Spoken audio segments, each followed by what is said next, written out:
वासुदेवाय। श्रद्धालु भक्तों, श्रीमद् भागवत महापुराण के 10वें स्कंद के पूर्वार्ध के 12वां अध्याय के अंतर्गत अघासुर का उद्धार का प्रस्तुतिकरण करूंगा। इसके पूर्व जहां तक आप कथा श्रवण कर चुके हैं उसके आगे का प्रस्तुतिकरण करता हूं। श्री सुखदेव जी कहते हैं, परीक्षित, कोई पानी में अपनी परछाई देखकर उसकी हंसी कर रहे हैं तो दूसरे अपने शब्द की प्रतिध्वनि को ही बुरा भला कह रहे हैं।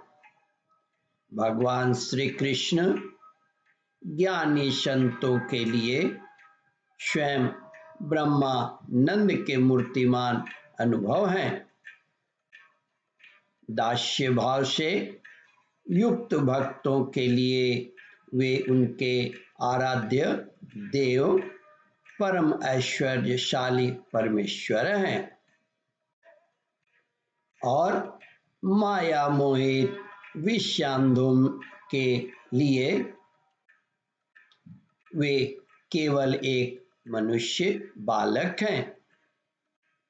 उन्हीं भगवान के साथ वे महान पुण्यात्मा ग्वाल बाल तरह तरह के खेल खेल रहे हैं। बहुत जन्मों तक श्रम और कष्ट उठाकर जिन्होंने अपनी इंद्रियों और अंतःकरण को वश में कर लिया है, उन योगियों के लिए भी भगवान श्री कृष्ण के चरण कमलों की रज अप्राप्य है। वही भगवान श्री कृष्ण स्वयं जिन ब्रजवासी ग्वाल वालों की आंखों के सामने रहकर सदा खेलते हैं, उनके सौभाग्य की महिमा इससे अधिक क्या कही जाए।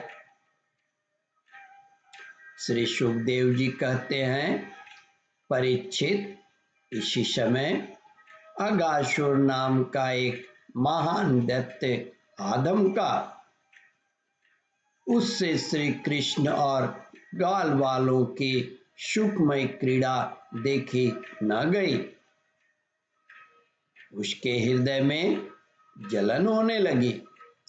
वह इतना भयंकर था कि अमृत पान करके अमर हुए देवता भी उससे अपने जीवन की रक्षा करने के लिए चिंतित रहा करते थे और इस बात की बाट देखते रहते थे कि किसी प्रकार इसकी मृत्यु का अवसर आ जाए।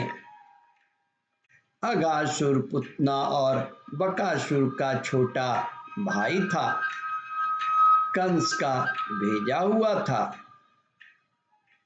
वह श्री कृष्ण, श्री दामा आदि ग्वाल बालों को देखकर मन ही मन सोचने लगा कि यही मेरे सगे भाई और बहन को मारने वाला है, इसलिए आज मैं इन ग्वाल बालों के साथ इसे मार डालूंगा। जब ये सब मरकर मेरे उन दोनों भाई बहनों के मृत तर्पण की तलांजलि बन जाएंगे, तब ब्रजवासी अपने आप मरे जैसे हो जाएंगे। संतान ही प्राणियों के प्राण हैं। जब प्राण ही न रहेगा तब शरीर कैसे रहेगा। इसकी मृत्यु से ब्रजवासी अपने आप मर जाएंगे।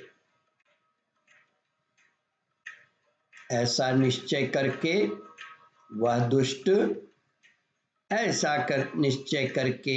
वह दुष्ट दैत्य अजगर का रूप धारण कर मार्ग में लेट गया।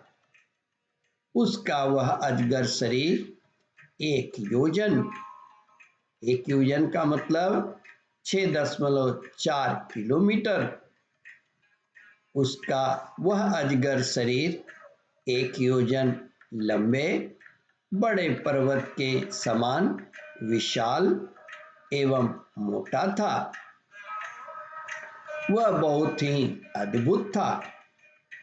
उसकी नीयत सब बालकों को निगल जाने की थी, इसलिए उसने गुफा के समान अपना बहुत बड़ा मुंह फाड़ रखा था। उसके नीचे का होठ पृथ्वी के से और ऊपर का होठ बादलों से लग रहा था। उसके जबड़े कंदराओं के समान थे और दाढ़ें पर्वत के शिखर की जान पड़ती थी।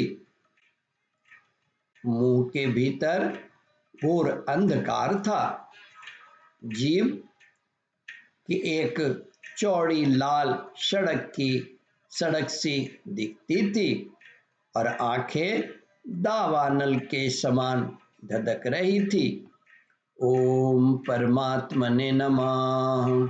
श्रद्धालु भक्तों, इस कथा को ध्यान पूर्वक श्रवण मनन और इसका चिंतन करें। इस कथामृत का रसास्वादन अपने बंधुओं को भी करावे। इस कथा को शेयर और सब्सक्राइब करें। ओम परमात्मने नमः।